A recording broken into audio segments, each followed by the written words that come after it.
Salam alaikum. وعليك السلام ورحمة الله وبركاته أخي.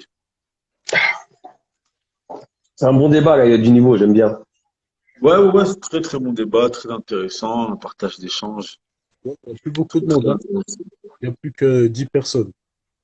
Là, ils vont revenir, Inch'Allah. Mais c'est pas grave. Moi, j'étais en train d'expliquer. Voilà, nous, même, tu sais, les premiers. Moi, j'ai connu personnellement les descendants des premiers convertis en France, ceux qui sont convertis il y a plus de 100 ans. Ils se cachent dans un village. Ils se cachent dans un village. C'est un village qui s'appelle J'en, Saint-Nicolas-les-Citeaux. j'en ai entendu parler. Moi, je le connais, ce Répète-moi la village. ville. Hum. Répète-moi la ville. Répète-moi la ville.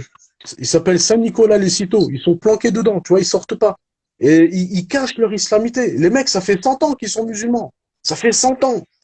Et quand tu leur dis, ouais, ça serait bien que, ah non, non, non, non. Tu vois, et même eux, ils ont Hmm. intériorisé un traumatisme. Alors, mais moi, je comprends pas parce que ça fait 100 ans qu'ils sont ici. En plus, c'est pas des descendants, c'est pas des gens de certes, c'est quand même des enfants d'intellectuels. C'est quand même c'est quand même les élèves comment il s'appelle, de Monsieur Guenon et compagnie, tu vois. Donc, c'est des gens, ils ont un Hmm. niveau, tu vois. Eh ben non, tu vois, ils sont comme ça, ils ont intériorisé. Et bien Il sûr y a que un c'est dommage. problème, il y a un vrai problème. Et moi personnellement, comment j'ai vécu mon émancipation? Voilà, c'était avec les Turcs. Parce que les Turcs, pendant 300 ans, ils étaient en Europe, pendant 300 ans, ils ont géré les convertis. Que ce soit les Bosniaques, que ce soit même les Français. Tu sais, par exemple, combien, que vous êtes maghrébins, beaucoup, la plupart qui suivent, d'émirs, d'émirs maghrébins, ben, c'était des Français, c'était des Corses, c'était des Italiens, Hmm. combien? Il y en a eu plein. Ali Pichin, c'était un Italien. Le premier bey de Tunis, c'était un Corse. C'était un Corse, s'appelait Ouais. Jacques Conti. Après, on l'a appelé Mourad Bey. Il y a une capacité d'assimilation. Et moi, subhanallah, je me suis tout de suite, quand j'ai commencé à fréquenter les Turcs, j'ai pu être libre et j'ai progressé d'une manière exponentielle. J'avais plus besoin de me poser la question, ah, qu'est-ce que je vais dire? Est-ce que si je dis si, je vais pas casser le cœur de machin? Est-ce que si, est-ce que ça? Est-ce que si je dis ça, on va pas mal le prendre? J'étais libre. J'étais libre et on m'a jamais mis de bâton dans les roues. Et c'est pour ça que je suis parti en Turquie, parce que mes enfants, je veux pas qu'ils grandissent avec ces blocages. Parce que malheureusement, ces blocages, tu as raison, hein, moi je suis d'accord avec toi, c'est dommage qu'il y ait ces blocages. Mais c'est des blocages qui sont intériorisés. Et pour les enlever, mon frère, Hmm. il y a pas de solution. Soit il faut qu'il y ait un cataclysme comme une guerre ou un événement traumatisant qui va changer les choses. Soit il faut qu'on fait une thérapie de groupe, 5 millions de personnes avec des psychothérapeutes. C'est quelque chose d'interne, c'est quelque chose d'intériorisé. C'est trop, on peut Hmm. pas l'enlever. On peut pas l'enlever. Ensuite, quand tu parles de la France tradition chrétienne, moi je suis pas d'accord avec toi, mon frère. C'est vrai que historiquement, la France, elle s'est construite autour de la chrétienté, c'est vrai, parce que l'ordre chrétien a régné, il faisait partie des trois ordres. Mais il faut pas oublier une chose, en France, on a la tradition du gallicanisme. Pendant très longtemps, la tradition du roi de France, c'est de s'opposer à la politique du Vatican. On a aussi une déchristianisation qui est très ancienne. Les premiers signaux de déchristianisation massive, on les observe dès le XVIIe siècle. On le voit comment? On le voit dans l'étude des testaments, avec l'histoire sérielle, c'est-à-dire on prend des documents, on les analyse en série, puis on essaie et on fait des comparaisons et on tire des Oui, conclusions. parce que, bien sûr, mais parce que là, tu parles on va dire, avant 1789, quand la révolution maçonnique commençait à s'organiser. Mais C'est là où non, ça a commencé un peu à, c'est un aboutissement, c'est un aboutissement.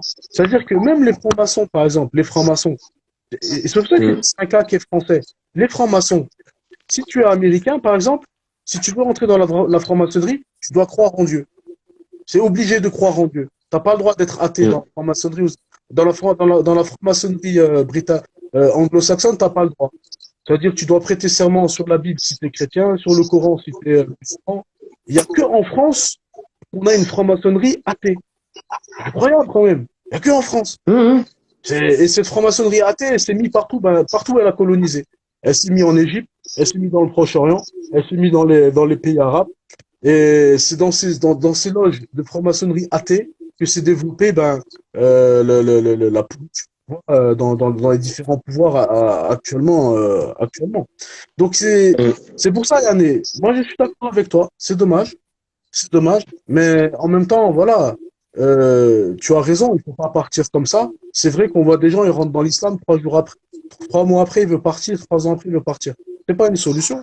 Il faut se battre. Mais au bout d'un moment, quand tu t'es battu pendant 10 ans, 15 ans, 20 ans, que tu vois tes enfants, ils grandissent, Wallahi, ça me dit, la meilleure des aumônes, c'est celle qui laisse pas celui qui l'a fait dans le besoin. C'est-à-dire, toi, pendant Hum. 15 ans, tu construis quelque chose, des projets pour la Oumma, après, tu vois tes enfants. Et finalement, il y a quoi pour eux? Ben, il y a rien. Moi, je parle pas On d'un va pas principe de sacrifier les projet pour. enfants. Moi, je parle pas de projet pour. Moi, je parle pas d'un projet pour la Oumma. Moi, je parle d'un projet pour le pays en lui-même. Et j'y reviendrai à la fin. En tout cas, ouais, c'est très intéressant ce que tu viens de dire, frérot. En fait. Attends, moi, je voudrais réagir vite fait, euh, par rapport à une chose qu'il a dit Ziad tout à l'heure. Euh, Partir, c'est une mentalité de faible. Tout à l'heure, tu avais dit ça. Moi, je partage pas vraiment ton avis. Non, dans le À la base, concept. Alors, ouais, je non, je reprécise vois les ce que choses. tu veux dire. Je vois ce que tu Je parle veux vraiment dire. de ceux qui En fait, bougent direct. Ceux qui bougent direct. Je parle pas de ceux qui, tu vois, ceux qui ont bossé. Ils viennent de préciser, frère. C'est vraiment ceux qui ouais, bougent. ouais, Je l'ai ouais. peut-être pas précisé pendant le truc, mais moi, j'avais parlé d'eux avant. Après, j'ai pas précisé quand je l'ai dit, c'est vrai, à Fouad. Mais moi, je parle vraiment des gens, t'as vu, qui se disent, vas-y, ici, ils veulent pas l'islam, moi, je me casse. Tu vois ce que je veux dire? Ah, moi, je l'ai bien De ceux compris. qui, Bah, directement, qui rentrent fait din, tu vois, et qui se taillent au bout de 3 mois, 4 mois, 5 mois. Je parle de vraiment ceux-là. Pour moi, c'est un signe de faiblesse que de ne pas vouloir te battre et t'imposer, tu vois. attention, on voit sur la vidéo. Machin. Euh, Bah, Akhi, bon, je suis d'accord avec toi, sans être d'accord avec toi. Je suis d'accord avec toi qu'à la base, le prophète sallallahu alayhi wa sallam nous a dit Ballighu anni walau aya, transmettez de moi ne serait-ce qu'un verset. Et le prophète sallallahu alayhi wa sallam, quand il y avait des gens qui se convertissaient à l'islam, il les a envoyés vers leur peuple pour qu'ils puissent enseigner à leur peuple. Donc c'est vrai que sur ce point-là, je suis d'accord avec toi, c'est qu'à la base, on doit essayer d'appeler les gens autour d'eux. Après, Mais on est au moins 5, on est 7 millions de musulmans en France, Allah. On a réussi à rien faire, ça me rend dingue, ça. C'est pour ça que je dis ça, en Ouais, fait. ouais, moi, C'est le cœur qui parle, tu vois ce que je c'est veux vrai dire? que quand on compare avec les musulmans qui sont en Angleterre, par exemple, il y a un ami à moi, lui, il a appris le Coran en Angleterre. En un an, il a appris le Coran en Agis. Angleterre. Là-bas, tu as des écoles, t'as des écoles coraniques où tu peux aller, tu dors là-bas la nuit, etc. En France, à part Château-Chinon, je ne crois pas qu'il y en a. si, il y en a plein. Donc, Il y en a plein, Il y en a, il y en a, il y en justement. a, il y en a. Les Turcs, ils en ont 140 en France. Mais ils ferment leur bouche. ah ouais, d'accord. Bah, Ils ne voilà. pas. Donc, Le frère, le frère, les gars, fond sur les Turcs, le frère. en tout cas, c'est fait sous le Non, mais c'est projecteur. vrai. On n'est pas au courant. Parce qu'ils le Mais cachent, ils ne le disent pas. Ils s'affichent pas, ils veulent pas d'emmerde. Moi, je te voilà, dis, moi, je te dis, il y a en même des. Angleterre, il s'affiche. C'est-à-dire que tu as une différence entre l'Angleterre et la France. Moi, en tout cas, où je voulais en revenir, c'est que je pense que euh, quand tu es dans un pays où je pense que religieusement, ça peut devenir compliqué pour toi, moi, je comprends ceux qui veulent partir ou ceux qui partent. Ah oui. Hmm. Quand tu es dans un pays où ça peut être compliqué pour la pratique de ta religion, après, le problème, c'est qu'aujourd'hui, Bah, il y a un il y a verset dans le Coran qui le dit, non? hein? Il y a un verset dans le Coran qui le dit par Ouais, rapport à ceux qui parlent, ceux qui ne partent pas, excepté voilà, les faibles, tu vois ce que je veux dire? quand tu es dans une capacité, en fait, c'est pas tout le monde qui va avoir la capacité de monter des projets. Parce qu'il faut avoir un minimum de science, il faut avoir un minimum d'acquis religieux pour monter des projets, etc. Donc, ceux qui n'ont pas la capacité, et aussi au jour d'aujourd'hui, en France, c'est compliqué parfois pour faire ta prière dans certains endroits. Donc, t'en as, c'est pas partir par faiblesse, mais c'est partir. Mais après, le problème, c'est que lorsque l'on part, normalement, on devrait partir avec une intention de peut-être revenir pour essayer de changer les choses. Et en vérité, c'est là que le problème il se trouve. C'est qu'on ne part Complètement pas d'accord avec toi, frérot. dans le but de changer les choses. Aujourd'hui, je pense qu'il y a un problème lorsque l'on fait la hijra, Hum, c'est qu'en hum. fait, on y va pour vivre notre religion, aller à la mosquée, etc. Alors que le but, c'est d'essayer de répandre l'islam. C'est ça, en fait, On en la base avait des choses. discuté ça, on avait discuté ça la dernière fois, hein, je me rappelle très bien. On avait parlé de ça la fois dernière. On en avait Et je pense discuté. qu'aujourd'hui, les hijras que l'on fait aujourd'hui, en fait, c'est plus malheureusement Mais en fait, chacun, il fait sa hijra pour soi-même. Alors qu'à la base, le prophète sallallahu alayhi wa sallam, comme il avait expliqué, le frère David la fois dernière, lorsque tu fais une hijra, à la base, c'est pour construire un État, pour ensuite essayer de faire que l'islam se répande un peu partout. Donc, ça, c'est une chose qui voudrait. Et puis une autre chose sur laquelle je n'étais pas d'accord, quand tu as parlé des réciprocités, le fait que certaines armées, euh, ils vont, euh, ils vont répondre en attaquant, que les armées qui étaient dans les monarchies avant, etc., ils allaient répondre pour attaquer l'islam, etc. Pas attaquer l'islam, mais répondre, en fait, c'était de la réciprocité. Je n'ai pas vraiment d'accord avec toi, mais bon, je vais laisser la sœur parler et après je reviendrai sur cette là.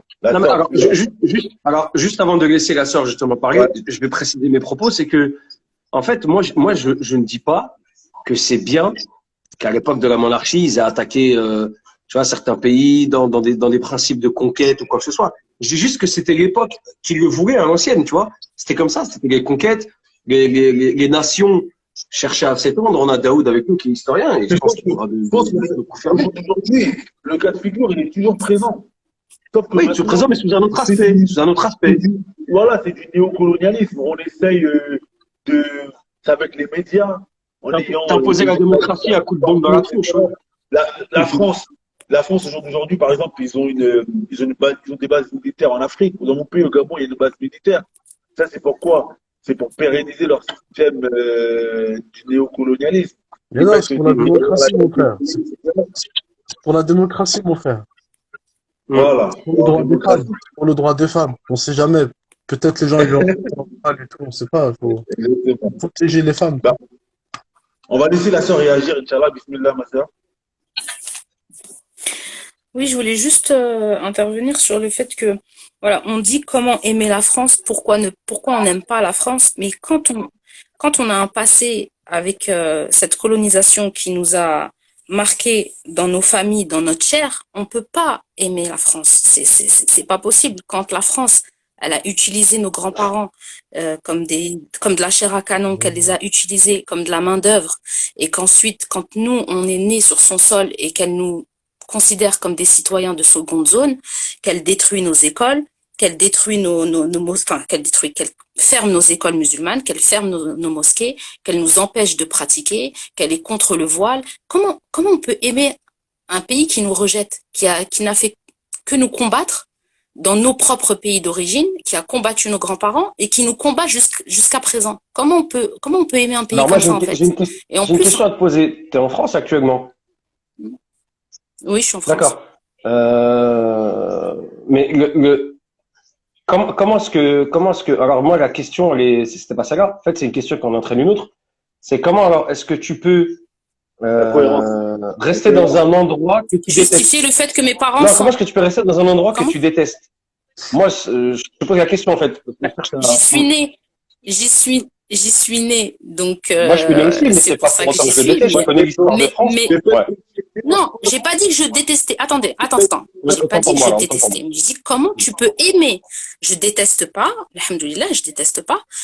Mais maintenant, je peux Bah, pas si tu n'aimes pas, c'est que tu détestes. proclamer et dire non. Pas forcément. Je respecte le peuple français, je respecte la France, il y a pas de souci. Mais après, je peux pas te dire que j'aime la France. C'est pas possible. Je peux pas. Je sais pas, tu pourrais aimer quelqu'un qui a tué tes grands-parents, tu pourrais aimer quelqu'un qui a détruit ton pays d'origine, qui a détruit ta religion, à cause de ce pays-là, t'as eu du mal à savoir qui tu étais, toute ta vie tu t'es cherché, t'as cherché à savoir quelle était ta religion, pourquoi, comment. Tu peux aimer quelqu'un Moi, j'ai jamais, c'est pas possible, moi, à tu vois. titre personnel, pour te répondre, j'ai jamais eu de problème avec ça, parce que je me suis toujours senti, dans ce que je dis depuis tout à l'heure, français. Tu t'es toujours senti français. Non, après, moi, je suis pas quelqu'un qui renie mes origines. Comme je l'ai dit au début, Après, moi, comme ça, j'ai, c'est t'as pas vu, je pareil, suis un- aussi, hein. Mais on n'a pas le même rapport avec la colonisation, en fait. De Non, toute façon, non, la moi, Tunisie et moi, l'Algérie, c'est pas question c'était ça. pas pareil. Moi, c'est pas question ça. C'est que moi, t'as vu, moi, depuis tout petit, je suis quelqu'un, j'ai toujours dit à mes parents, et je me suis mangé les coups de savate pour ça. Pourquoi on va que au bled? Parce que moi, je suis quelqu'un, j'ai toujours été un curieux, j'ai toujours posé des questions, moi, dans ma tête, toute la journée, c'est la question qui me trotte dans la tête toute la journée depuis que je suis né jusqu'à maintenant, c'est pourquoi? C'est toujours ça, en fait, c'est pourquoi. Après, je mets des limites quand c'est par rapport au dîn, etc. mais tout le reste, je m'autorise à dire pourquoi. Donc moi, je me suis toujours questionné, moi, j'ai découvert le globe terrestre quand je suis arrivé au CP, tu vois, sur la table de la maîtresse, tu vois. Mais je m'amusais à le tourner comme ça, je le tourne, je le tourne. Et après, je rentre chez moi, je dis à mes parents, mais il y a d'autres pays, pourquoi on va pas à côté, il y a un pays qui s'appelle Algérie, pourquoi on fait pas ça, tu vois. Et moi, à partir du moment où j'ai commencé à faire mes sous, moi, alhamdoulilah, j'ai énormément voyagé. Et le truc qui a fait que je me suis dit, mais en fait, je suis français. Parce que là où je vais, j'ai qu'une envie, c'est de vite rentrer chez moi. Vite que ça se termine, je rentre chez moi. Quand j'étais au bled, quand j'étais petit, j'attendais qu'une chose, c'était de rentrer chez moi. Je parle français, je réfléchis français. On a une particularité, nous, les gens qui sommes nés en France, c'est que, je vais pas dire on se plaint, mais on revendique toujours des choses. On est râleur, Alors, j'ai une question. on est comme ci, on est comme ça, on est comme ça. Et ça, moi, je l'ai appliqué à l'étranger. J'ai vu les Français de l'étranger aussi. Donc, je me suis dit, je peux pas me renier, c'est pas possible. Je peux pas renier mes origines Alors, tunisiennes, tu vois, nord-africaines, et je peux pas renier aussi le côté français. j'ai une question à te poser dans ces cas-là. Tu te sens plus français, plus tunisien, ou comment tu te définirais Moi, en je vais fait? définir, je suis un être humain de confession musulmane né en France. Khalas. T'es un être humain de confession musulmane Je né en suis un être France. humain de confession musulmane né en France. Khalas. D'accord. Et aux origines nord-africaines. Voilà, si tu veux que je te précise encore plus les choses. D'accord, mais en tant que Mm, croyant, en tant que musulman, mm. comment tu peux aimer un pays qui combat ton dîn? Moi, je t'ai dit, est-ce que tu étais là au début du live? Tout Ouais, début, non. parce que moi, j'ai bien fait la différence. Voilà. Parce qu'on a bien fait la différence. Et c'est pour ça que c'est Ah, important. pardon. Non, il n'y a pas de problème, on va te le préciser. C'est que on a bien fait la différence entre la population française et les institutions françaises.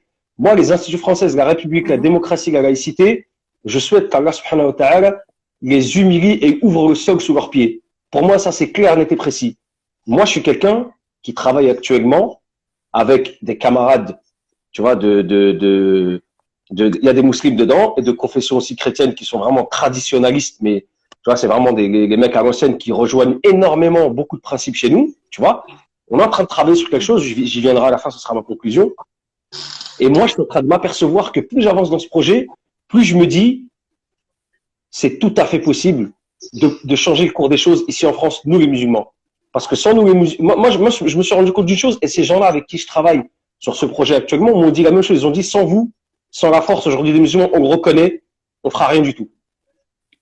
Tu vois, ils ont dit, on fera rien du tout. Les musulmans Après, si aujourd'hui, Allah subhanahu wa ta'ala, il a voulu qu'on soit là, c'est pas pour rien. c'est pas C'est pour qu'on rien. a On a un notre rôle à pierre jouer. à ramener à Voilà, l'édifice. moi Mais c'est il y ce a que un je temps dis, pour c'est venir, qu'on a un un temps rôle à pour jouer. Oui, je partir aussi. comprends, mais quand tu as été rejeté, on te rejette, Moi, on nous personne ne m'a rejette jamais partout. rejeté. Là où on va, on nous rejette, on veut Moi, pas de nous. je vais revenir à ce que j'ai dit aussi au début, ma sœur, c'est que quand tu connais ton histoire, tu ne subiras jamais ni racisme, ni rien du tout. Moi, mon histoire, alhamdoulilah, je la connais, je connais l'histoire de mes grands-parents, je connais l'histoire de mon pays d'origine, du moins le pays Je d'origine de pense mes pas que tu parents. réagirais pareil si tu avais eu des grands-parents qui avaient été victimes de torture ou de viol ou de Mon meurtre. grand-père, il s'est battu pour la France, il s'est fait couper les doigts de pied par les nazis, il a eu aucune reconnaissance. Mais l'histoire de mon grand-père, c'est son histoire, c'est pas la mienne. Moi, je dois construire la mienne. Tu vois ce que je veux dire? L'histoire de mon grand-père, c'est la sienne. Je suis pas totalement Tu vois? d'accord. Bah, on se construit à Pas travers l'histoire totalement de nos d'accord. parents et de nos grands-parents quand même. Non, Je suis pas moi, j'ai d'accord toujours été avec comme toi, Moi, ça. Ziad, hein. là-dessus, je te rejoins Ziad, pas. L'histoire de ma mère, de ma grand-mère, de mon père, de mon Ziad, grand-père, c'est moi, mon histoire Non, aussi. non, pas forcément. C'est mes racines. Ziad, C'est à partir moi, Chacun, d'eux je connais mon que je histoire. chacun, Je il suis crée sa devenu un propre étranger histoire. dans mon propre pays en rentrant dans l'islam. Mais Ouais, bah carrément, oui, j'ai bien des sûr. policiers qui m'ont dit Mais on chacun, préfère que encore tu une vends fois, du chacun shit son que tu vas à histoire. la mosquée. Des policiers qui viennent me dire ça. On préfère que tu vends du shit que tu vas à la mosquée. Dès que je suis rentré dans l'islam, oh, Voilà. j'ai été fiché comme un délinquant. J'ai pas compris, moi. Voilà. Tu reçois des Ouais, mais papiers ça, là dans les mais boîtes aux ça, lettres, comme quand t'es petit, tu casses les vitres, tu sais. Oh, convocation, hum, hum. commissariat. Mais qu'est-ce que c'est que ça? Voilà. Moi, oh, Mais moi, pareil. ben ça, là, Moi, tu dis que t'as pareil, pas suivi le Daoud. racisme. Moi, Mais, je rejoins mais juste tu le dis que t'as frère pas suivi Daoud le sur le racisme, alors fait tu l'as que suivi. la ligne rouge, elle est franchie C'est à ça le partir du racisme. moment. Pardon. Oh frère, t'es dans l'immeuble. Tes voisins français, ils te disent Je alors voulais. ça va au bled cet été? Non, mais moi, mon bled, c'est ici en fait, tu vois. Ah, et là, la tête, elle change. Hum. Je te dis, vous subissez, peut-être toi, t'as moins subi parce que tu as une touche d'exotisme. Tu es le gars qui est venu là, qui se plaît bien ici, qui crache pas dans la soupe, donc voilà, tu vois. Mais nous, quand on rentre dans l'islam, on devient des traîtres. Non, non, Je non. te jure, on devient des traîtres. Frérot, tu crois, franchement, je te dis la vérité. Moi, depuis que j'ai fait Taouba, j'ai dû aller au moins 4, 5, 6 fois chez les RG. Mhm. Donc, t'inquiète pas que moi aussi, je l'ai subi ce truc-là. Parce qu'ils savaient que j'étais un gars tranquille. Ils Mes savent que t'es seules, mes tranquille, seules donc ils te activités, c'était provoquent, quoi. Sixta de kebab. Ouais, mais encore une fois, c'est les institutions de la République qui sont comme ça. Et La quand tu sœur, ressors de ce je truc-là, veux dire, ouais, je prends une autre ouais, personne. excuse-moi, ouais. Vas-y, ouais. Je voulais juste finir sur le fait que je rejoignis le frère Daoud concernant la ligne rouge qui a été franchie à partir du moment où on n'est plus, on nous considère plus, en fait, on n'est plus libre, mais on n'est surtout plus les parents de nos Voilà, il enfants, en fallait te fait. donner, Comme ils disent, te c'est donner les enfants de la l'éducation qu'on République. donne aux À enfants. partir de ce moment-là, c'est pour ça que je trouve qu'il faut, voilà, il faut faire le hijra à partir de ce moment-là. Rester pour se battre et imposer et s'imposer, quand on touche aux enfants, à partir de là, je pense que c'est un grave Si on touche à tes danger. enfants, Et voilà. si on touche à tes enfants, tu défends tes enfants. Peu importe l'endroit où t'es, que ce soit en Bah oui, France je défends mes enfants, alhamdoulilah. Je fais l'école à la maison de Ah, mes Allah enfants. barak. Bien Alhamdoulilah, sûr. je fais ce que je peux. Mais bon, après, voilà, il y a des lois qui sont aussi contre ça. On nous interdit tout. Toutes les portes d'accès, elles se ferment de plus en plus. Donc, la seule possibilité de vivre sa religion et de se préserver, de préserver sa religion et celle de ses enfants, ben, c'est de partir, en fait. Mm. C'est tout ce que je vois de possible. Non, mais je te rejoins. Après, Après, ouais, chacun, moi, encore une fois, je respecte les opinions de chacun. Moi, j'estime qu'aujourd'hui, moi, la mentalité que moi j'ai et le projet sur lequel on travaille, moi, je le dis concrètement, on va faire bugger la matrice en France, on va faire bugger tout un système, Inch'Allah. Et si ça réussit, les musulmans de France, on va pouvoir commencer à s'organiser de notre côté, tu vois, sans que personne nous dérange. Et ceux qui sont partis à l'étranger, vous allez voir, ils vont venir. Parce que moi, je connais des frères, ils sont en train de galérer en Algérie, ils ont dit à Alger, il n'y a plus d'eau, les gars. Ok, la sœur, On tout à en l'heure, reparle ok, dans 3 ans. salam alaikum en tout cas. la sœur, la récompense On en reparle dans 3 pour ans. une autre personne. Dans 3 ans. Taïb. Daoud, tu vas revenir Daoud, on va réussir notre projet, tu vas revenir en France, on a besoin de frères comme toi. Amandine, je t'ai fait monter. Je fais monter ma Ouais, petite sœur. tu sais quoi, Bon, comme tu as, Yannick, comme c'est pas bien de casser l'élan de quelqu'un, je veux pas dire ce que je pense. Mais je te dis, Inch'Allah, bon courage. Mais on en reparle dans 3 ans. Bi'idhnillah, na'am. Inch'Allah. Kala est fasciné. Amandine, bismillah, dis-nous qu'est-ce que tu as à dire. Ouais, salam alaikum. Donc moi, je vais donner mon avis, du coup. Ouais, ouais. Donc, moi, je suis d'accord avec la sœur, mais également avec le frère. Moi, je me rappelle le premier live que tu avais fait avec le frère, je crois que c'est Radio Principe, hein. Il avait tenu ce discours. Et moi, ça m'avait choqué parce que je m'étais dit, mais c'est la première fois que j'entends un rebeu qui parle comme ça. Tu vois, d'habitude, les rebeux, on connaît, on est fiers de nos origines et tout ça. Bon, même s'il est quand même fier, mais ce discours m'avait un peu choqué. Et après ça, je suis parti, quelques temps après, je suis parti au Mali, au Gabon. Donc, je suis resté 6 mois en tout en Afrique. Ça faisait depuis l'enfance que j'avais pas mis mes pieds en Afrique. Et effectivement, tu te rends compte que nous, on est africains parce qu'on est africains, parce que nos parents sont africains. Et voilà, c'est comme dit le proverbe, une branche tombée dans l'eau ne deviendra jamais poisson. On est africains. Mais on n'est pas africains de mœurs. Eux-mêmes, quand ils parlent eux-mêmes au Gabon, moi je suis gabonaise, au Gabon, ils me disaient, Tu ne deviendras jamais caïman. au Gabon, il me disait, mais au Gabon, il me disait, mais t'es pas gabonaise, t'es une française. Quand il parlait de la France, il disait, ah, chez toi là-bas, ah, chez vous. C'est même à Bamako, ah, mais vous les Français, voilà, ils nous considèrent pas comme ils nous considèrent comme des Français, mais c'est vrai, parce qu'on a des mœurs de Français, on est nés ici, on a grandi ici. Ouais, mais franchement, moi, pour moi, je pense que c'est pas vraiment un argument. Aujourd'hui, franchement, il faut dire ce qu'on est, qu'est-ce qu'il faut dire ce qui est. Nous, moi, je me considère un peu comme un apatride, en vérité. Non, mais moi, non, mais par contre, j'ai pas fini, par contre, hein. Par contre, j'ai pas fini. Moi, je me considère comme un apatride parce que en France, t'es rejeté. Dans ton pays de naissance, t'es rejeté, d'origine, t'es rejeté. Oui, mais en fait, On est en quelque sorte des apatrides. Après, c'est dur ce que tu dis. La France, elle a beau nous rejeter, mais en fait, quoi qu'il en soit, comme il a dit le frère, quand je suis parti, que je sois aux États-Unis ou au Bled, ce qui me manquait, c'était tout ce qui était relatif à la France. Mais c'est humain, c'est humain. J'ai des habitudes de vie de française. Je suis une française. Humain. Ce que j'aime manger, Humain. c'est de la nourriture de français. Mes habitudes alimentaires, c'est des habitudes alimentaires de français. Tout ce que je vais comparer, je vais Mohamed comparer Lamine, par rapport à la France. Tout ce que je Alors, compare, excuse-moi, par rapport à la France, c'est ce que je connais. C'est ce que je Ortiz, connais. excuse-moi 2 petites secondes. Ma sœur, 2 petites secondes. En fait, Mohamed Lamine, ce que ta sœur elle exprime, en fait, c'est humain, en fait. C'est comme ça. Non, Mais On en peut fait, pas mais en changer. fait, il Mais faut qu'on par contre, je veux l'accepte. juste revenir sur ce que tu as dit. Il faut qu'on Mohamed l'accepte. Lamine, je veux juste revenir sur ce que tu as dit. le Je veux juste fait revenir Non, vite fait attends, sur ce que non, tu as dit. non, non, non, les Apatride. frères, non, les frères, s'il vous plaît, laissez-moi aller juste à la fin de mon Oh, propos. ah Comme bah, ça, c'est fâché, après, on va laisser. moi, je vais répondre en commentaire. Comme ça, après, attends, je vais dire quelque chose. Le ouais. fait de ressentir comme apatride, ça, je vous dis même Ça, avant je que le je rentre dans comprends. l'islam, avant que je rentre dans l'islam, le Ça, fait c'est dur, hein. moi, je me ressens un peu comme un apatride parce que tu vas dans ton pays d'origine, on te fait comprendre que tu n'es pas forcément le bienvenu. Tu es en France, on te fait également comprendre qu'il faut que tu partes parce que tu es noir, tu es musulman, tu es enfant d'immigrés, etc. Donc, Salah, au final, tomate, oignon, tu te sens t'as bien. tous les trucs, toi. Noir, enfant d'immigré, converti. Gentil. Oui, mais moi aussi, j'étais dans le même état d'esprit. Mais en fait, là, selon ces jours en Afrique, ça m'a fait prendre conscience que, en fait, qu'il le veuille ou non, je suis française, en fait. La France et son institution, voilà, je ne les aime pas. Mais la France, le pays en lui-même et la culture, etc., c'est ce que je connais, en fait. Tu vois, c'est ce que je connais, moi, je ne peux, non, je suis française, en fait. Je suis française. Je suis française. Je suis désolée, je suis restée en Afrique pendant 6 mois. J'étais pas prête. Faut pas mentir. Faut pas mentir, j'étais pas prête. J'étais pas prête. Non, mais après, Carrément, attends, moi, carrément, on disait, vous êtes des blancs. Et c'est un enfant de 10 ans qui a dit, mais il a dit, mais vous êtes des blancs, vous êtes seulement noirs de peau. Un enfant de 10 ans qui a dit ça. Un enfant de 10 ans qui a dit qu'on était des qu'est-ce que je blancs. voulais dire par rapport à ça?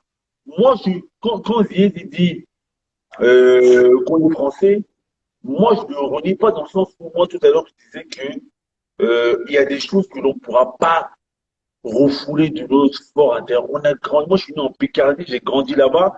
Des moments où je veux penser à l'enfance que j'ai eu, ça, c'est des choses.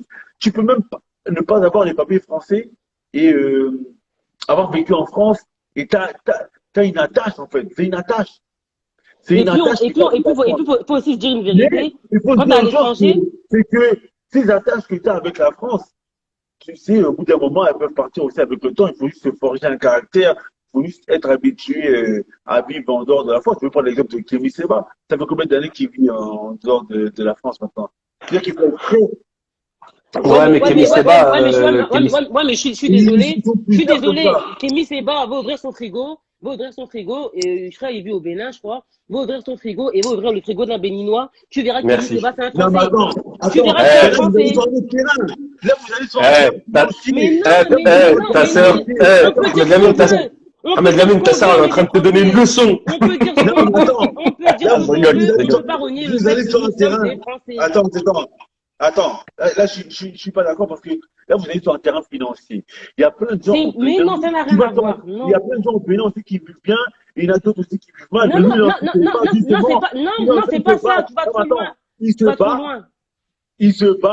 Il se bat justement pour que les gens au Bénin puissent. Non, mais non, là, non, tu vas trop loin. Moi, je sais que, non, moi, je parle pas de ça. Moi, quand je parle de ça, je parle de ses habitudes alimentaires. Et ça, j'en suis persuadée. Tu vas dans son frigo, tu vas savoir que, ah ouais, lui, il a grandi en France. Lui, il est né en France, il a grandi en France. Ça, je te le dis à 200%. Bah, En fait, il a des moyens tout nous, financiers. tout Mais nous après, il s'est rappellera. Mais donné, non, c'est pas il tout. s'est Non, donné, on il consomme s'est pas tous donné les les mêmes moyens d'avoir choses. ses moyens financiers. Bon, attends, moi, je prends mon exemple à moi-même. On consomme pas tous les mêmes Regarde, choses. je vais prendre mon exemple à moi-même. Parce que je pense que je peux être un exemple assez parlant. J'ai quitté la France il y a 10 ans. D'accord? Je vivais au Yémen. Il n'y avait pas de vache qui Et rit au Yémen. je vivais. Il n'y avait pas de Comment? vache qui rit, c'est ça? Exactement. Je vivais moins bien que les Yéménites. Je vivais moins bien que les Yéménites. Tu vois, les Yéménites, eux, Il y a pas de vache qui rit. Non, Mais attendez, il y avait un truc. si je parle à la fin de mon propos, comme ça, après, je vous réponds en commentaire. Donc, en ce qui concerne la hijra, pour moi, c'est une obligation. Pour moi, franchement, essayer de faire dawa en France, c'est peine perdue, c'est cause perdue. Moi-même qui suis, moi voilà, quand on me voit, c'est pas écrit musulmane sur mon front, je suis pas voilée, etc. Mais rien que le fait que moi je prie et que mon fils il a 10 ans, il prie, Ouais. j'ai même peur qu'à l'école, par exemple, ils vont dire le matin je me réveille pour prier, ah, ben oui, tu te réveilles pour prier, et qu'on vienne me faire des problèmes, etc. Franchement, la France, c'est un pays qui combat l'islam. Clairement, la France, j'ai jamais vu aussi islamophobe que la France. Autant même en Angleterre, c'est juste à côté, tu peux vivre ta religion tranquillement. Aux États-Unis, ils n'ont pas de problème avec l'islam. Mais la France, franchement, c'est un pays dans lequel, franchement, venir faire dawa ici, Non, franchement, non, c'est peine perdue. La France, il faut les laisser. Et la France, c'est un pays qu'il faut quitter. À la limite, franchement, aller même en Angleterre, c'est à côté. À la rigueur, pour ceux qui peuvent pas aller trop loin et tout, aller même en Angleterre, c'est à côté. Mais franchement, la France, non. En France, les sœurs, elles marchent pas en sécurité. Je suis désolée, les sœurs, elles marchent pas en sécurité. Il y a des sœurs qui sont agressées. Moi, j'ai ma sœur, elle est voilée. Alhamdoulilah, nous, dans le 93, etc., il n'y a pas forcément de problème parce que c'est des départements qui sont on va dire, à majorité, population Ouais. musulmane. Mais par exemple, à Amiens, etc., elle se fait dévisager du regard et tout. Combien de fois on s'est embrouillé par rapport à ça? Les gens, ils la dévisagent du regard, etc., parce qu'elle est en gilbeb. Non, la France, je suis désolé, c'est un pays qui est très islamophobe. Et franchement, pour moi, quand on est en France, partir, c'est une obligation. Là, je C'est suis pas pas, d'accord, là. en France, partir, c'est une obligation. Faut fuir. Si, faut fuir, parce qu'en fait, ça va trop loin. Ça va, tous ceux qui se mettent dans le dîme, ça y est, ça devient des extrémistes. Regardez les termes extrémistes. Tu te mets un peu trop dans le dîme, là, tu vas à la mosquée. Ah, ça y est, il commence à faire la prière. Limite, tu deviens quelqu'un de bizarre. Parce que tu commences à prier. Il y a même des gens qui ont grandi qui ont des parents musulmans, donc qui sont musulmans, etc. Et même quand eux, ils vont voir que tu te mets un peu trop dans le dîme, ils vont dire, ouais, ils vont commencer à te voir en chelou un peu. Ils vont commencer à te sortir des mots de, ah, t'es une extrémiste. C'est une réalité, c'est la France qui veut ça. C'est la France qui veut ça. Moi, je suis resté au Mali Alors, pendant 3 mois, rien qu'en étant là-bas, ben, étant donné qu'ils ont des mœurs, ils ont des bonnes mœurs, et voilà, la population est majorité musulmane, mes mœurs aussi, elles ont changé, mais je commençais à changer, etc. Je voulais même me voiler et tout, parce que tu vois que tu dénotes. Je faisais extrêmement attention à comment, ma façon de me vêtir et tout, donc c'est important d'être dans un pays où il y a des bonnes mœurs, donc dans un pays musulman, c'est le top. Donc voilà, j'ai fini. alors moi, Vas-y, Amandine, juste pour vais te me faire répondre. descendre. Le phrase, il va Vas-y, répondre. ok. On va prendre d'autres Ouais. personnes parce qu'il y a d'autres personnes qui veulent monter. Merci, Amandine. Vas-y. Ouais, barakallahu fik. Moi, juste pour te répondre, en fait, le truc, c'est quoi? C'est que ce qui est une réalité pour les uns, c'est Salim, pas forcément. Salim, Inch'Allah, on fait rentrer Salim, Inch'Allah. Ce qui est une réalité pour les uns, c'est pas forcément une réalité pour les autres. Moi, je sais que ma femme, on est ici dans la campagne, une campagne, on va dire. Bon, c'est une toute petite métropole, mais moi, je sais que personnellement, Salam comme alaikum. ça, là, et je sais que on est dans une campagne. Ça fait 1 an et demi que ma femme elle est avec moi ici. Elle vient de Paris, région parisienne. Oh. Des fois, elle sort toute seule avec sa fille, avec ma fille, etc. Elle n'a jamais subi un sale regard de qui que ce soit ou une agression de qui que ce soit. Et je suis dans la campagne profonde. Que, Mais même en Tunisie, regarde, même en Tunisie, il y a une certaine frange de la population. La Tunisie, c'est un pays spécial, mais Mais même Algérie, Maroc, hein. Même Algérie, Maroc, hein. Même Algérie, Maroc, des sœurs en niqab ou machin et tout. Il y a une certaine partie de la population qui n'en veulent pas. non, Tu vois ce que je veux dire? regarde, Il y a une réalité, Mohamed Lamine, tu vois. moi, aujourd'hui, qu'est-ce que je dis souvent, c'est qu'aujourd'hui, je dis qu'il n'y a pas d'Eldorado. Pour le musulman, il n'y a pas d'Eldorado. Il y a une Dorado, bah oui, c'est clair. Il essaie de choisir le moins pire. Il essaie de choisir le moins pire. Et les pays comme l'Algérie, comme la Tunisie, ils sont beaucoup moins pires que la France, en tout cas, en termes de Ah, pratique c'est clair. pour le musulman. Ah oui. Sur ça, on est complètement d'accord. Ah oui. Moi, je dis toujours aux gens, c'est pas l'Eldorado. Ne croyez pas que ça va être la Mecque à l'époque du prophète sallallahu alayhi wa sallam. Mais, Non. pour moi, la pratique, elle est quand même mieux, elle est plus sereine qu'en France. Inch'Allah, le frère Ouais, mais Salim, ça, c'est une évidence, ouais. Salim, bismillah. Ouais, du coup, là, on s'était un peu éparpillé au niveau du débat. Mais moi, ce que je trouve intéressant, c'est de voir un peu la place du musulman en France. Dans la politique française, on a laissé deux choix aux musulmans. La gauche, qui était dans une optique de dire tout le monde est Kalous, gentil, Kalous. on s'aime, il n'y a aucune différence entre nous, SOS racisme, etc. Et la droite, et les méfaits de la gauche, ça a eu comme conséquence une certaine fainéantise de la part des populations, des enfants d'immigrés. À un moment donné, ils sont devenus feignants, faut dire la vérité. Ils ont commencé à... Il y a eu une certaine victimisation aussi de la part de ces communautés-là, ça a été causé par la gauche. Ensuite, tu as la droite qui donnait aucune autre alternative que c'est de votre faute, travaillez plus pour gagner plus, et patati et patata, intégrez-vous. Euh, la place du musulman en France, elle est très complexe parce que si à un moment donné, tu veux t'élever socialement, tu seras obligé de renier ta foi. Ça, c'est une évidence. Ou en tout Ouais. cas, pas forcément intérieurement, mais en tout cas de l'extérieur. Je vais donner un exemple qui est arrivé récemment à des familles. Je ne sais pas si vous connaissez les cartes Sahaba Heroes. Oui. Il y a un truc de carte, là? Voilà, voilà, c'est des cartes avec les Sahaba. Le but, c'est de faire en sorte que les enfants délaissent un peu les cartes Marvel, Pokémon, Ouais, etc. c'est un super projet, ça. Ils s'intéressent à des cartes qui ont un intérêt. Et du coup, des parents qui avaient leurs enfants qui jouaient avec les cartes ont eu des mots dans les carnets par les professeurs. Parce que, soi-disant, c'était des cartes qui venaient d'un islam radicaliste. Donc, il y a eu un souci par rapport à ça. On a aussi l'exemple de plusieurs associations qui, quand elles montent, qu'elles ont de l'influence, bah, sans justification, leur gèlent leur compte. Récemment, j'étais avec un frère qui a une grosse association en France. Je vais pas la citer parce que je pense pas qu'il ait rendu ça public. Mais en gros, ces avoirs ont été gelés par la banque. Sans qu'il y ait de Si, je vois ce que tu veux dire. Il en a parlé sur Omavox même. Et tu parles de Baraka City. Ah, d'accord, ok. Baraka City. Bon, autant pour moi alors. Mais Baraka City, par exemple, c'est l'exemple parfait.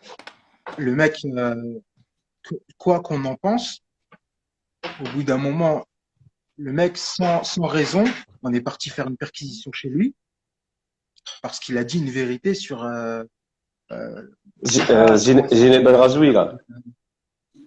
Zineb El Razoui, exactement. Il a dit des vérités sur elle, sur son passé, sur son présent. Et de quoi? Darmanin, il fait un peu de l'excès de pouvoir. Moussa Darmanin. Ouais, Mousse. Voilà, exactement. Et du coup, la place du musulman en France, elle est complexe. Parce que d'un côté, tu as cette gauche qui lui fait croire que on est tous ensemble, etc. Et quand la gauche vient au pouvoir, bah, ça donne des Manuel Valls, ça donne des d'armes à main. Et quand la droite est au pouvoir, on se dit, bah, finalement, il y a aucune différence entre les deux. C'est du pareil au même. C'est du pareil au même. C'est pour ça que lorsqu'il y avait les élections, il y en a beaucoup qui sont allés voter entre Sarkozy et Hollande. En vérité, on s'est rendu compte que Hollande, il avait même été avec Manuel Valls, ils ont été pires que Sarkozy. Ils ont fait beaucoup plus de mal aux musulmans que Sarkozy. On va laisser un peu le frère Kalou qui vient de rentrer réagir, Inch'Allah. Bismillah Kalou. Salam alaikum. Salam alaikum. Vous m'entendez bien? Ça va bien. Impeccable. En fait, je voulais rebondir sur une étude là que j'ai devant moi et que j'avais vue il y a des années. J'aimerais avoir votre réaction par rapport à ça. C'est une étude qui a été faite par des universitaires de Washington. C'est des musulmans, je précise, donc c'est pas des non-musulmans qui ont fait l'étude. Et en fait, cette étude, elle est hyper intéressante et elle répond clairement à la question du sujet de ce soir. La question qui a été posée, c'est les pays musulmans sont-ils vraiment islamiques? Et c'est impressionnant parce que dans les 10 premiers des pays qui ont été cités, peut-être que vous avez déjà vu l'étude, parce que ça date de très longtemps. Je t'enverrai le lien, Mohamed Lamine, Inch'Allah. Et en fait, donc, dans les pays là, il y a en premier la Nouvelle-Zélande, ensuite Luxembourg, Irlande, Islande, je sais plus, je crois que c'est Irlande ça, ouais, Irlande, Finlande, Danemark, Canada, Angleterre, Australie et Néerlande, donc Pays-Bas. Donc on voit bien ici qu'il n'y a aucun pays dit musulman qui a été cité. C'est incroyable. En fait, précise quoi cette étude? Sur quel critère Alors, c'est une étude. aussi l'intitulé, c'est les pays musulmans sont-ils vraiment islamiques? Donc, en fait, c'est selon les préceptes islamiques. Donc, quels sont les pays qui respectent le mieux les préceptes islamiques? Donc, tous les sujets qui sont abordés par le Coran. Je vais prendre un exemple comme ça au hasard qui me vient en tête. Par exemple, j'entends jamais, même auprès de la population musulmane de France, je ne nous entends jamais parler de l'écologie.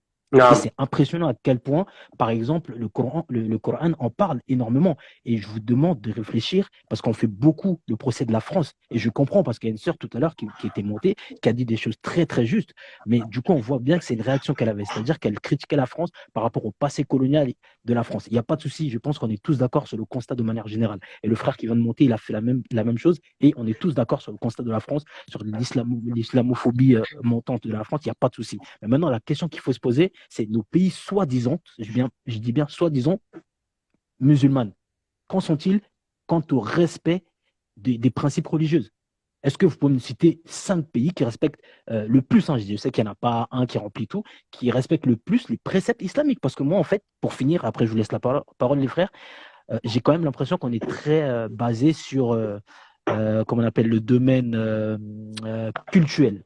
C'est-à-dire que nous, les musulmans, on veut fuir la France parce que parfois c'est compliqué. Par exemple, les mosquées, on a du mal à les ouvrir et porter pour les femmes le voile. Donc, j'ai quand même l'impression que c'est vraiment cette chose-là avec laquelle on a du mal. Mais maintenant, les principes religieux, moi, je trouve, selon cette étude, en plus, qu'elles sont beaucoup plus respectées dans les pays occidentaux de manière générale que les pays soi-disant musulmans. Donc, j'aimerais avoir votre réaction dessus et je vous enverrai après plus tard. Ok. Est-ce que je peux répondre en premier, Mohamed Lamine? Parce que c'est très intéressant ce qu'il dit. Barakallahu fik, akhi.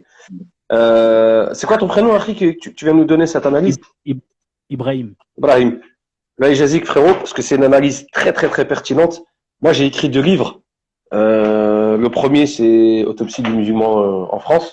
Et le deuxième, c'est le maghrébinisme. Tu vois, c'est-à-dire, c'est en gros sur, j'ai voulu dissocier le comportement des Maghrébins enfin,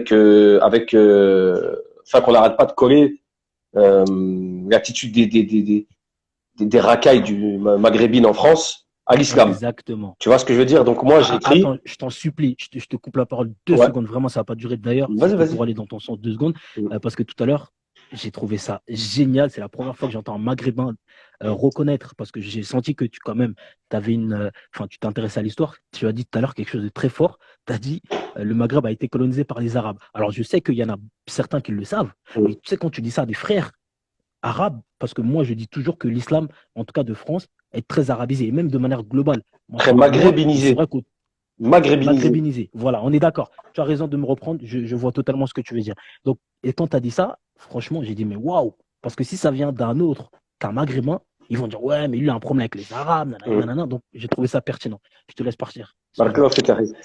Le truc, c'est quoi? C'est que moi, toutes ces prises de position-là me valent que je perds beaucoup de gens en chemin, mais c'est pas grave. Tu sais, le chemin de la vérité, il est fait que d'ennemis, il n'est pas fait d'amis. Tu vois? Moi, c'est comme ça que je fonctionne, tu vois. Donc, quelque part, j'ai envie de te dire que si ceux à qui ça ne plaît pas, c'est qu'ils avaient peut-être un problème au niveau de ça, au niveau de la vérité. Après, je dis pas détenir la vérité, c'est peut-être une part. Là, on détient tous une petite part de vérité.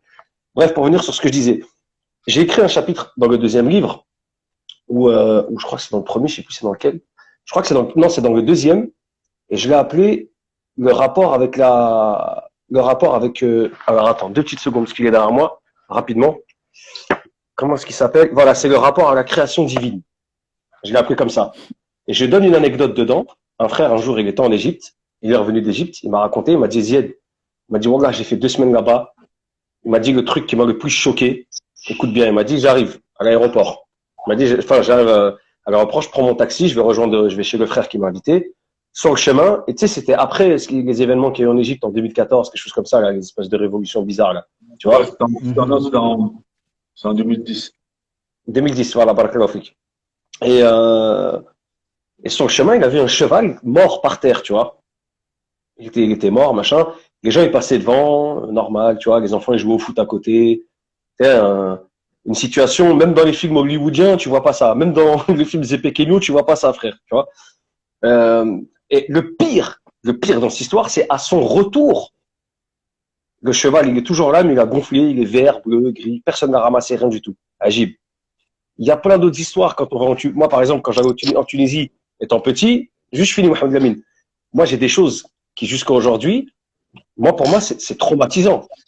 Franchement, c'est un traumatisme que moi, j'ai vécu quand j'étais petit. Tu voyais la situation. Moi, les animaux, je te dis la vérité, j'ai un rapport particulier, surtout avec les chats, tu vois. Quand je voyais comment les mecs du bled, ils se comportaient avec les animaux, j'avais qu'une envie, frérot, c'était de leur mettre des coups de couteau. Prendre des chats, leur rentrer haché avec des trucs dans le derrière, mettre des petits chatons. Un jour, j'ai vu un mec prendre une portée de chatons, les mettre dans la chasse d'eau et tirer la chasse. J'étais par terre, j'avais plus de jambes. Tu vois ce qu'ils font aux chiens, tu vois ce qu'ils font tu vois, tout ce qui est bref, tu sais, tout ce qui est invertébré, là, je sais pas comment on appelle ça, les grenouilles, tout ça. Tu vois ce qu'ils font j'ai vu à Djerba ce qu'ils faisaient aux chameaux. Tu vois des trucs de fou, en fait. Les déchets, nous, le quartier où j'habite, en face de chez moi, tu vois, moi, ici, en France, j'ouvre ma fenêtre. Je vois des voisins, je vois des mecs en bas, ils réparent sa voiture, je vois des petits jouer au foot, tu vois, je vois des êtres humains, je vois une vie normale. Quand j'ouvre la fenêtre de chez mes parents au bled, je vois une décharge publique, des mouches, des enfants, encore une fois, qui jouent au ballon à côté.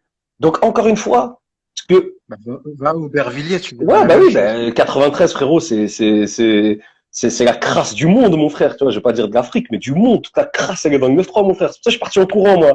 En plus, je suis né au Bervilliers, cousin. Je suis né juste en face de la boucherie AVS, à la Roseraie. Je suis né à la boucherie, tu vois. Tu vois. Donc moi, je donne raison au frère sur ce qu'il dit. Tu vois, quand tu vois, subhanallah, comment les koufars ici, ils s'occupent. Par exemple, ici, il y a un animal, un chat qui est coincé sur un arbre, t'appelles les pompiers, ils viennent le chercher. Au bled, t'appelles la population, ils vont te jeter des caisses, ils vont te dire, ah, regarde, laisse-le crever, tu vois. Moi, c'est des trucs qui m'ont traumatisé quand j'étais petit, tu vois ce que je veux dire?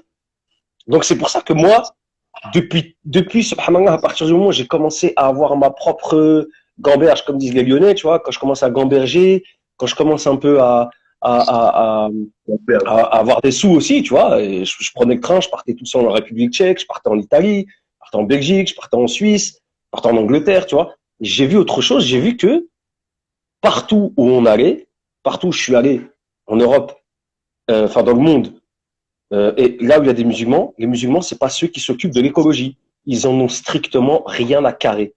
C'est tant que je fais mes prières, tant que je mange mon halal, Exactement. tant que je mange mon halal, tant que, tu vois, tant que j'ai ma petite entreprise et j'exploite des frères, je les paye 2 euros de l'heure, tu vois. Tu vois ce que je veux dire? Moi, c'est toutes ces choses-là que j'ai vues. Je me suis dit, moi, je veux pas ressembler à ces gens-là. Ça ne m'intéresse pas. Je suis musulman, alhamdoulilah, j'ai une fierté énorme d'être musulman, tu vois. Mais moi, je me considère, tu vois, dans ma culture, dans mon origine, enfin, dans mes origines, dans ma culture, dans ma mentalité, dans ma manière de faire, dans ma manière de vivre, dans ma manière d'être, comme un Français à part entière. Parce que c'est ce que je suis. Quand je vais à l'étranger, je suis comme ça. Tu vois? Et la langue que je mets. Tu vois, donc voilà, moi je donne. Le frère, Barakallahu Fik Ibrahim, c'était très intéressant ce que tu as dit et ça fait plaisir de l'entendre. Mais Mohamed Ali, avant que tu répondes, est-ce que je peux te répondre à la première question que tu m'as posée? Parce que ça va t'aider dans ta réponse, c'est sûr. Tu m'avais demandé tout à l'heure quels sont les critères. Et c'est une très bonne question, à juste titre. Alors voilà, c'est écrit devant moi. Tac, tac, tac. On a été évalué selon. Vous m'entendez bien? Ouais, je m'entends bien. Ouais. On a été évalué selon leur respect et application des valeurs prônées par la religion musulmane, comme, virgule, le développement économique, social, juridique, politique, le respect des droits de l'homme, l'égalité et l'équité du genre. Mohamed Lamine, t'entends bien, hein, parce que tu vois, on a des débats sur ça là. L'égalité et l'équité du genre. Moi, je dirais même plus l'équité. Et Barakallahu Fik, c'est grâce à toi et Abdallah que je me suis corrigé parce que je crois vraiment que l'égalité entre les sexes, ça va être compliqué. Mais je crois que l'équité, c'est autre chose. Je te laisserai réfléchir sur ça. Bien sûr. Ou le respect de la dignité humaine. Le respect de la dignité humaine. C'est incroyable dans nos pays musulmans comment on ne respecte pas même un homosexuel. Alors, je sais que oui, il n'y a pas de souci, mais je suis désolé. Moi, j'ai vu des trucs qui m'ont horrifié. Je suis né au Mali, d'origine ghanéenne. On tapait, on les tabassait à mort. Allahu Akbar. Parce que c'est des homosexuels. Certes, on rejette ce qu'ils font. On les a tués. Et on sait très bien que quiconque tue un être humain, c'est comme s'il avait tué toute l'humanité, même s'il est homosexuel. Il faut un jugement. Il faut un jugement. Est-ce que tu sais c'est quoi le jugement religieusement par rapport à l'homosexuel aussi? Il faut pas le pousser Je d'une ne sais pas, falaise. mais Il faut le pousser d'une falaise, non? Quelque chose non. comme ça. Oui, mais attends, mais Alors attends, alors justement. attends, Alors, Ibrahim, mais justement, moi, on je va te dire la rejoins dans même ce que chose. tu dis. Il faut qu'il soit On jugé va dire la d'abord. même chose. Il faut Oui, qu'il voilà, soit il faut jugé qu'il soit d'abord. C'est jugé, ça. il faut qu'il soit Merci. avéré, C'est ce que etc. j'allais dire. Bon, regarde, Yes. pour vous Merci. répondre, euh, moi, je pense qu'au jour d'aujourd'hui, il ne faut pas que les musulmans soient dupes quant au fait qu'il n'y a pas d'Eldorado dans les pays musulmans. Ça, je le dis tout le Non. temps. Les Mm. pays musulmans aujourd'hui, malheureusement, moi, je fais mes études de kinésithérapie ici au Maroc et je peux vous dire que malheureusement, je vois des atrocités à l'hôpital. Euh, il y a des comportements des personnels de santé. Malheureusement, il y avait je crois que c'était un poète égyptien, donc j'ai entendu ça quand j'étais en Égypte. Il est parti en Europe, il a dit, je suis parti en Europe, j'ai vu l'islam, mais j'ai pas vu les musulmans. Il a dit, j'étais dans les pays musulmans, j'ai vu les musulmans, mais j'ai pas vu l'islam, parce qu'en fait, malheureusement, c'est vrai que en Europe, en Occident en général, dans tout ce qui est le social, c'est vrai que malheureusement dans les pays musulmans, il n'y en a pas. On va pas se mentir. Ça faut pouvoir dire, faut pouvoir être véridique face à ça. Dans les pays musulmans, c'est vrai qu'ils ont beaucoup de travail à faire dans tout ce qui est le social, dans tout ce qui est les hôpitaux, malheureusement, il y a beaucoup de choses à faire. Après, je vais prendre l'exemple d'une personne tout à l'heure qui est venue me parler. Une personne tout à l'heure, elle est venue me parler, par exemple, elle me dit, oui, moi, je préfère la France parce qu'en France, voilà, il y a les droits de l'homme, il y a ci et ci et ça. Après, je parlais avec cette personne et après, elle me dit, oui, mais voilà, moi, le seul problème, c'est que je peux pas faire ma prière à l'heure au travail, mais sinon, je suis bien. Après, j'ai dit, mais en fait, tu te rends compte que la première chose obligatoire, parmi les premières choses qui étaient obligatoires, Allah Azza wa Jalla dit dans le Coran, il dit, euh, Inna salata kanat ala al-mu'minina kitaban mawquta. Certes, la prière est pour Mm. les musulmans à des heures prédéterminées. Ça veut dire que au jour d'aujourd'hui, en France, on peut te donner certains droits, mais ton droit le plus fondamental, c'est que tu puisses prier à l'heure. Ça, c'est une chose que tu n'as pas la capacité de faire.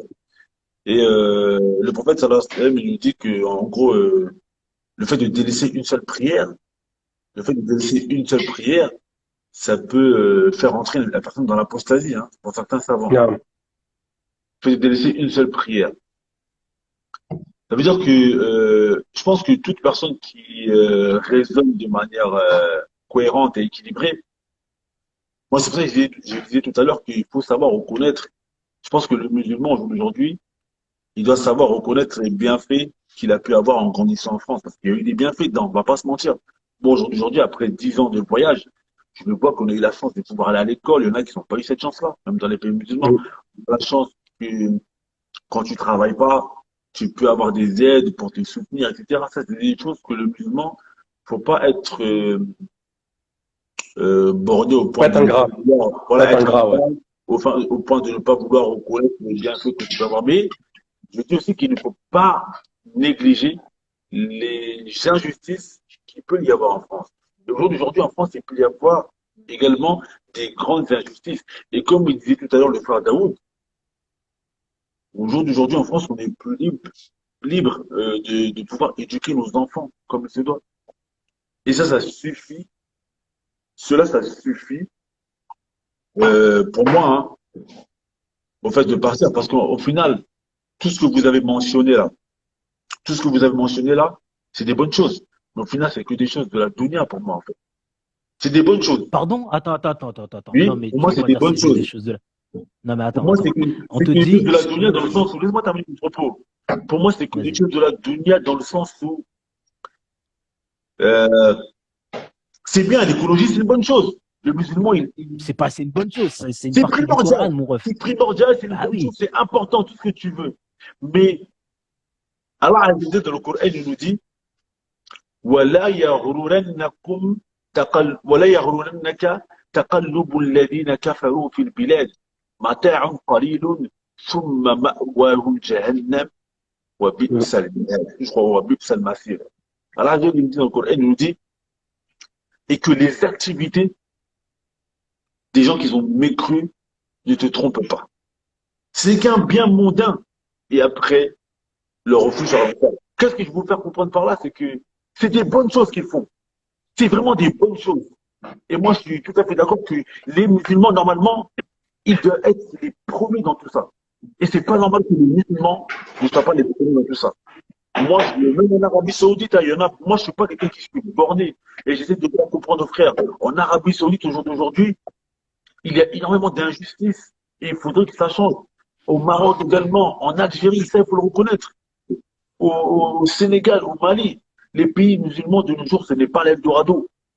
Mais je pense que la première chose, c'est le problème. Parce que la plupart des gens, généralement, qui vont tenir ce discours-là, où ils vont mettre en avant les comportements des musulmans, derrière, parfois, je vois que souvent, comme cette personne qui est venue me parler tout à l'heure, ils vont un peu négliger ce qui est là-bas, c'est l'adoration. Comment tu pratiques ton adoration? Parce que c'est la première chose sur laquelle on va être questionné aujourd'hui, le mois dernier. Et je pense qu'au jour d'aujourd'hui, même si partout dans tous les pays musulmans, il y a un déclin, il y a un recul, je pense que quand même, dans la base des choses sur laquelle on va être questionné par Allah Azza qui est l'adoration, je pense qu'au jour d'aujourd'hui, au Maroc, personne ne va venir te demander comment tu éduques ton enfant. Tu peux encore lui donner cet apprentissage du Coran, comme un petit a dit tout à l'heure, ton enfant il va à l'école, il fait la prière. Tout ça, t'as pas ces problèmes-là. Tu es lors de prière, tu peux prier dans la rue, etc. Et moi, moi, je vous dis, malheureusement, des fois, quand tu vois certains comportements, moi, j'étais en Mauritanie, j'ai vu comment ils traitaient les animaux, comme je le disais tout à l'heure, Zied, je me disais, c'est grave. Quand je suis allé en Mauritanie, je me suis dit, franchement, les animaux, il a fait tout. Parce que, on croit que, comme il parlait tout à l'heure aussi de ça, Zied, on croit toujours que l'ennemi de l'Africain, c'est le français. L'ennemi de l'Africain, là-bas, c'est de l'Africain. L'ennemi de l'Africain, c'est l'Africain.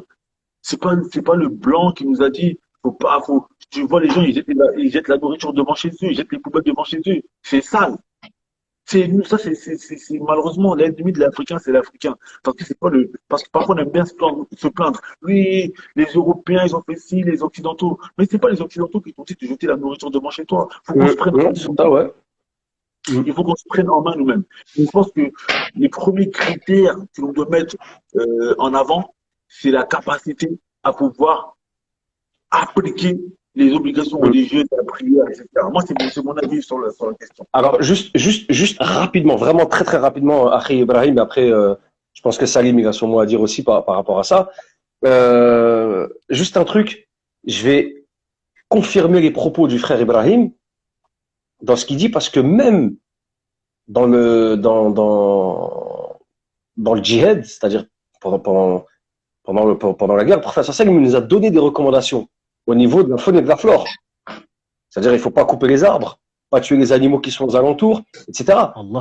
Donc, ça veut dire que même là-dedans, même dans le fait d'aller se fighter avec une armée adverse, il y a des règles. Et il y a des règles écologiques. Par exemple, le fait aussi de pas tuer les vieillards, les personnes innocentes et tout, mais en termes de règles écologiques, c'est même compris dans ce qui est de plus détestable pour Allah Azza wa Jal, c'est-à-dire la guerre, le sang qui va couler, etc. et tout. Même là-dedans, il y a un principe écologique.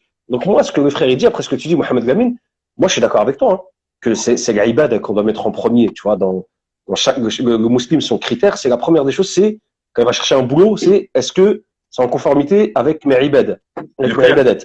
Ça fait 1 heure, ouais. Ça va couper. On reprend tout de suite, Inch'Allah. Je vous reprends tout de suite. Vas-y. Bah, juste prends la parole direct après Ibrahim. Vas-y. Inch'Allah. Vas-y.